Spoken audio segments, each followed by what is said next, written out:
बिस्मिल्लाहिर्रहमानिर्रहीम। अस्सलाम वालेकुम दोस्तों, मैं Usman Ali. Welcome to my channel. और आज की वीडियो के अंदर हम बात करेंगे कि बैरून मुल्क के अंदर अगर आप बैरून मुल्क से अपने अकाउंट्स में या अपने फैमिली के अकाउंट्स के अंदर रेमिटेंस भेजते हैं, बैरून मुल्क से पैसे भेजते हैं, तो कौन सी ऐसी 4 कंडीशंस हैं एफबीआर के मुताबिक जिनको फुलफिल करना लाजम है। अगर उनमें से किसी भी एक कंडीशन को, शराइत को आप पूरा नहीं कर रहे हैं, तो आपकी आने वाली इनकम रेमिटेंस के अंदर कंसीडर नहीं होगी, आपको टैक्स पे करना पड़ेगा। तो आज की वीडियो के अंदर हम इसी मौजू के ऊपर देखेंगे और क्या अपने अकाउंट में भेजी गई बैरून मुल्क से रकम रेमिटेंस के अंदर आती है या नहीं। आज की वीडियो के अंदर हम इसी मौजू के ऊपर बात करेंगे। देखिए, सबसे पहले हम बात कर लेते हैं कि रेमिटेंस अगर आपने क्लेम करना है बैरून मुल्क से, जो है वो पाकिस्तान के अंदर अपने पैसे भेजे हैं, तो उसके ऊपर कोई टैक्स नहीं है। तो ताहम उसके अंदर कुछ कंडीशंस हैं, उनको पूरा करना लाजम है। फर्स्ट ऑफ ऑल तो हम यहाँ पर बात कर लेते हैं कि अगर कोई भी शख्स जो है वो बैरून मुल्क से जो है वो अपनी पेमेंट्स को भेजता है, तो फर्स्ट ऑफ ऑल जो है वो एक नॉन रेजिडेंस होना चाहिए।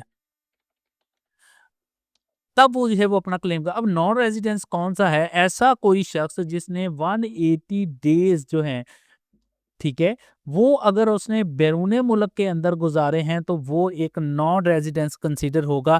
यानी कि वो पाकिस्तान का के अंदर जो है वो रेजिडेंस नहीं था, वो फॉरेनली रेजिडेंस था। तो इसके अंदर जो है वो फर्स्टली जो मीट करता है, जो फर्स्ट कंडीशन है वो नॉन रेज़िडेंस आपका होना लाज़म है, जिसके अंदर 182 के डेज़ जो है वो आपके कंसीडर होंगे कि अगर आपने बैरून मुल्क में गुज़ारे हैं। और ये 182 डेज़ वहाँ पर कंसीडर हो गए जहाँ पर जब जिस वक़्त आपने पेमेंट भेजी है।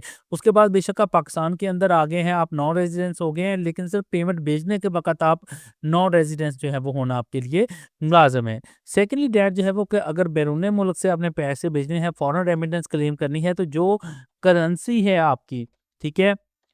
वो आपकी होगी सेकंड है, जिसके अंदर जो है वो आपकी फ़ॉरेन जो है वो इनकम होनी चाहिए, ठीक है? फ़ॉरेन करेंसी के अंदर जो है वो आपकी अमाउंट होनी चाहिए।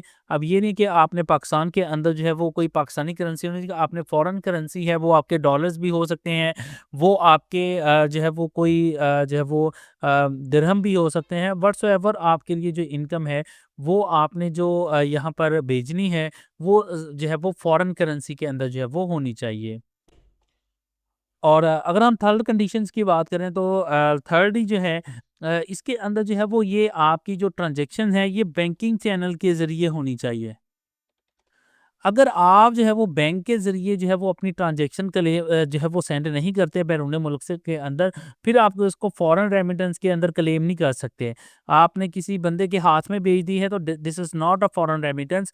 आपने जब भी पेमेंट भेजनी है, अगर आपने बैरून मुल्क से भेजनी है, तो वो बैंकिंग चैनल के ज़रिए भेजेंगे, देन ही वो जो है वो आपके लिए फ़ॉरेन रेमिटेंस जो है वो कंसीडर होगी।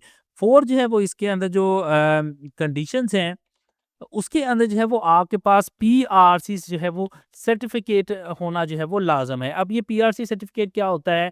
जब आपकी बैरून मुल्क से जो है वो किसी किस्म की कोई पेमेंट है, वो पाकिस्तान के अंदर आती है और वो फ़ॉरेन करेंसी के अंदर होती है, जब उसको कन्वर्ट किया जाता है पाकिस्तानी करेंसी के अंदर, तो बैंक आपको जो है वो आपको पीआरसी एक सर्टिफिकेट जारी करता है, ठीक है? जिसके अंदर लिखा होता है कि आपकी फ़ॉरेन के किस कंट्री से जो है वो पेमेंट आई है, कितनी आई है, उसका एक्सचेंज रेट क्या है और पाकिस्तान के अंदर वो अमाउंट कितनी बनी है।